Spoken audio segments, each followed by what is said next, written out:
आज की इस वीडियो में मैं आपको बताऊंगा कि उज़्बेकिस्तान का वीज़ा आप सिंपल तरीके से कैसे भर सकते हैं और आप जो पेमेंट का इशू है जो ज़्यादातर लोगों के साथ होता है उसको किस तरीके से फिल कर सकते हो और वन टाइम के अंदर आप अपना जो एप्लीकेशन है उसको कंप्लीट कर सकते हो और आपको मिल जाएगा उज़्बेकिस्तान का वीज़ा।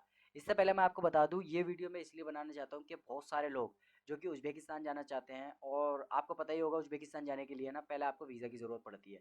जब भी आप इंडियंस उज़्बेकिस्तान का वीज़ा अप्लाई करेंगे तब सबसे बड़ी प्रॉब्लम आपको पेमेंट में आएगी। ये बात जब है जब आप खुद से अप्लाई कर रहे हो, बहुत ईज़ी है। मैं कहूँगा कि आप खुद ही अप्लाई कर लो, बहुत ही ज़्यादा ईज़ी है। अगर आप किसी ट्रैवल एजेंट के पास जाओगे, अगर आप एम्बेसी जाओगे तो फिर बात अलग है, ये वीडियो फिर आपके लिए नहीं है। अगर आप खुद से अप्लाई कर रहे हो और आपको पेमेंट में सबसे बड़ा इशू आ रहा है तो ये वीडियो आपके लिए है। और इस वीडियो के अंदर मैं प्रैक्टिकली बताऊंगा कि उज़्बेकिस्तान का जो वीज़ा है उसको कैसे भरते हैं और पेमेंट को किस तरीके से फिलअप करते हैं।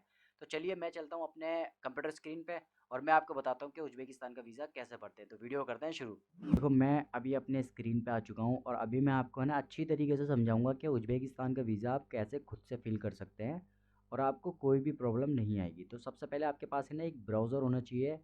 इंटरनेट इंटरनेट चलाने के लिए आपके पास एक ब्राउज़र होना चाहिए। तो ये है ब्राउज़र।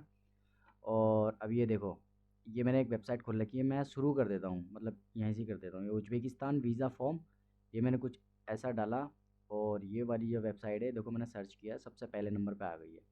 इस पे आप क्लिक करेंगे इस वाली वेबसाइट पे तो ये आपको इस तरीके का इंटरफेस दिख जाएगा। तो ये उज़्बेकिस्तान का ई वीज़ा का लोगो है और ये है नंबर। इस नंबर पे आप संपर्क कर सकते हैं अगर कोई भी आपको प्रॉब्लम है। तो अब चलिए आगे बढ़ते हैं। ये आपको जो दो आइकन दिख रहे हैं जिसमें कि एक एप्लीकेशन ई वीज़ा फॉर्म है और ये है एप्लीकेशन स्टेटस। तो एप्लीकेशन स्टेटस ये बात की बात है।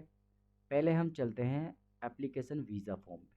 तो यही है हमारे लिए बहुत ज़्यादा ज़रूरी। तो अभी आपको ये जो स्क्रीन पे दिख रहे हैं 1 2 3 4 5 6, ये 6 स्टेप आपको पूरे पार करने पड़ेंगे। माने कि आपको है ना ये सारे फिल इन द ब्लैंक भरने पड़ेंगे। तो ये एप्लीकेशन आपको कुछ ऐसी दिखती है जिसमें कि आपको सबसे पहले सिटीजनशिप मांगते हैं, जो कि ज़रूरी भी है। तो मेरी सिटीजनशिप इंडिया की है तो मैं डालूँगा इंडिया। तो भाई कहाँ है इंडिया? ये है इंडिया। तो देखो ध्यान से समझना, आपको ऐसा लगेगा कि बहुत सारी वीडियो में लोगों ने इसी तरीके से समझाया, बट मैं कुछ आपको ऐसा बताने वाला नहीं हूँ। आप थोड़ा ध्यान से देखो पूरी वीडियो को। तो ये हैं डॉक्यूमेंट्स। तो डॉक्यूमेंट में ऑर्डिनरी पासपोर्ट है, जो कि 70% लोगों का एक ही पासपोर्ट बनता है इंडिया में। तो ऑर्डिनरी मतलब साधारण पासपोर्ट। अब देखो यहाँ पे इम्पोर्टेंट जो मैं बात बताने जा रहा हूँ वो क्या है। देखो, single entry visa, double entry और मल्टीपल एंट्री। अब देखो, $50 है, $35 है और $30 है।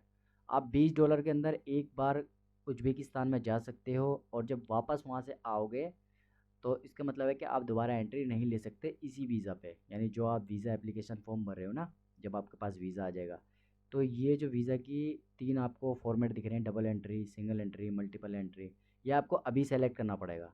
तो डबल एंट्री पे आप 2 बार उज्बेकिस्तान विज़िट कर सकते हैं और मल्टीपल पे आप ज़्यादा बार विज़िट कर सकते हैं। तो इसको आप कैसे समझ सकते हैं? देखो, मैं आपको अच्छी तरीके से एक्सप्लेन कर रहा हूँ ताकि है ना आपका कोई भी डाउट है ना छूट ना जाए। तो सिंगल एंट्री पे मैंने आपको बता दिया, आप एक बार विजिट कर सकते हो। डबल एंट्री पे 2 बार, मल्टीपल पे कितनी बार भी कर सकते हो। तो देखो, ये सिंगल एंट्री का मैं आपको सबसे पहले बता दूं, ये है सिंगल एंट्री जो कि $20 की है, और डबल एंट्री है ये $35 और $50 पे मल्टीपल एंट्री। यानी एक बार एंट्री कर सकते हो आप उज्बेकिस्तान में और वहाँ से वापस आने के बाद दोबारा उज्बेकिस्तान में नहीं जा सकते 3 महीने के अंदर। और डबल एंट्री में आप 2 बार जा सकते हो और मल्टीपल एंट्री में आप जा सकते हो 3 बार, 4 बार, 5 बार, 6 बार। तो ये होता है फॉर्मेट। और उसके बाद आगे बढ़ते हैं। ये बिजनेस ट्रिप और टूरिज़्म। तो टूरिज़्म के पर्पज़ से जाना चाहते हो तो टूरिज़्म, बिजनेस के पर्पज़ से यही। देखो, वीज़ा एप्लीकेशन फॉर्म सेम ही है, बस यहाँ पे आपको जो आपकी नीड है उसके हिसाब से फॉर्म भरना है। तो नेक्स्ट चले जाइए आप। अब देख लो यहाँ पर साफ साफ क्या चीज़ मेंशन करी गई है, एप्लीकेशन डेट और एक्सपायरेशन डेट। इसको पूरे को इतना कुछ समझना आपको ज़रूरी नहीं है। आप सिर्फ ये समझ लो कि 22/9/2023 और 22/12/2023, इसके बीच में ना 3 महीने का डिफरेंस है। यानी कि अगर ये सितंबर चल रहा है यानी 9वां महीना चल रहा है, मैं 10वां कर देता हूँ, मुझे 10वें से चाहिए 13वें दिन से। तो यहाँ पे फिर मैं कर दूँगा, अक्टूबर है ना, अक्टूबर से मुझे 11 तारीख, देखो 30 दिन हो गए। तो मुझे 3 महीने के हेयर अंडर है ना, ये देखो 30 डे टोटल, 30 दिन का वीज़ा मिलेगा। और 30 दिन के अंदर मुझे उज़्बेकिस्तान से वापस आना पड़ेगा। और तीसरी सबसे इम्पोर्टेंट बात क्या है कि 3 महीने तक है ना ये वीज़ा वैलिड रहेगा, यानी अगर आप अक्टूबर में भर रहे हो तो नवंबर में भी जा सकते हो। तो नेक्स्ट कर देते हैं। नेक्स्ट करने के बाद ये आ जाता है भाई साहब आपका सरनेम, और ये आ जाता नेम। इस नाम को आप छोड़ ही दें। नेम आपको भरना बहुत ज़रूरी है। और सरनेम, देखो सरनेम अगर आपके पासपोर्ट पे नहीं है तो आपको आने वाले टाइम में प्रॉब्लम हो सकती है। तो बेहतर यही है कि आप सरनेम उसके ऊपर चढ़वा लें। तो सरनेम आपको यहाँ भरना है, जैसे कि मैं भर देता हूँ।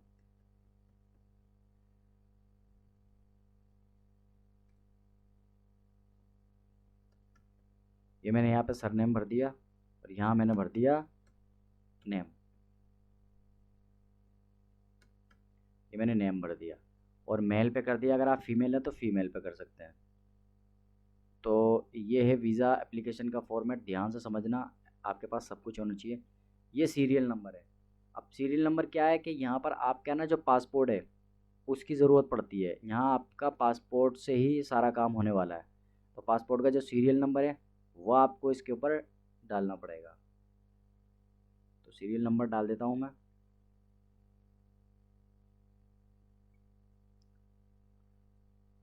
तो देखो मैंने अपने स्क्रीन पे ये जो नंबर डाल रखे हैं, इस वक्त मेरा पासपोर्ट का नंबर है, और मेरा डेट पासपोर्ट इशू और एक्सपायरी डेट, ये आपको ज़रूर इसके अंदर डालनी है। और उसके बाद चलिए हम आगे बढ़ते हैं। तो भाई देखो इतना कुछ तो मैं आपको नहीं दिखा सकता, क्योंकि यहाँ मेरी पर्सनल इन्फॉर्मेशन है। तो ये मैंने सरनेम डाल दिया है अपना, अपना पासपोर्ट नंबर डाल दिया है, अपना date of issue, expire date, और अपना जो स्ट्रीट नंबर है वो भी मैंने इसके अंदर डाल दिया है। ये आपके सामने ये जो इंटरफेस दिख रहा है ये है आपका फ़ोटोज़ और पासपोर्ट। तो फ़ोटोज़ में आपका जो साइज़ होना चाहिए वो 4x5 साइज होना चाहिए। तो देखो मैंने एप्लीकेशन सबमिट कर दी है, और ये मुझे एक्टिवेट करना है सिर्फ। अब ये देखो, अब ये जितनी भी चीज़ें आपके सामने आ गई ना, ये इंडिया, ये जो मैंने फॉर्म वगैरह फिल करा, वो सारी चीज़ें अब एक बार देख लो आप। जितनी भी चीज़ें हैं ना, वो सब चीज़ें आपको एक बार यहाँ देखनी है, और यहाँ पे डालना है अपना एक जीमेल ऐड। तो आपको एक जीमेल डालना है, और उसके बाद ये टैक्स डालना है। इसके ऊपर जैसे ही आप क्लिक करेंगे तो आपको कुछ यहाँ पे पहुँचा देगा। अब यहाँ पे जो जीमेल डालना है वो दोबारा से डालना, वही वाली जीमेल। और यहाँ पे आया हुआ है एक कोड, तो आपको यहाँ पर एक कोड डालना है। और याद रखना कि यहाँ पर है ना मिस्टेक नहीं होना चाहिए, क्योंकि ये पेमेंट का सेक्शन है। उसके बाद आपकी जो पेमेंट है वो दिखा देगा $20 की। तो $20 की पेमेंट में आपके 200-250 रुपये कट सकते हैं। आप याद रखना, जो आपके पास डेबिट कार्ड है उसके ऊपर इंटरनेशनल ट्रांजैक्शन ऑन होना चाहिए, तभी ये काम करेगा। नहीं तो भाई ये एप्लीकेशन आपको दोबारा से भरना पड़ेगी। और 2 दिन बाद आई होप कि आपको बहुत अच्छा एक मेल आ जाएगा, जिसमें कि आपका वीज़ा आ जाएगा उज्बेकिस्तान का। तो आई होप कि यार वीडियो अच्छी लगी होगी। अच्छी लगी तो प्लीज़ लाइक करना, सब्सक्राइब करना।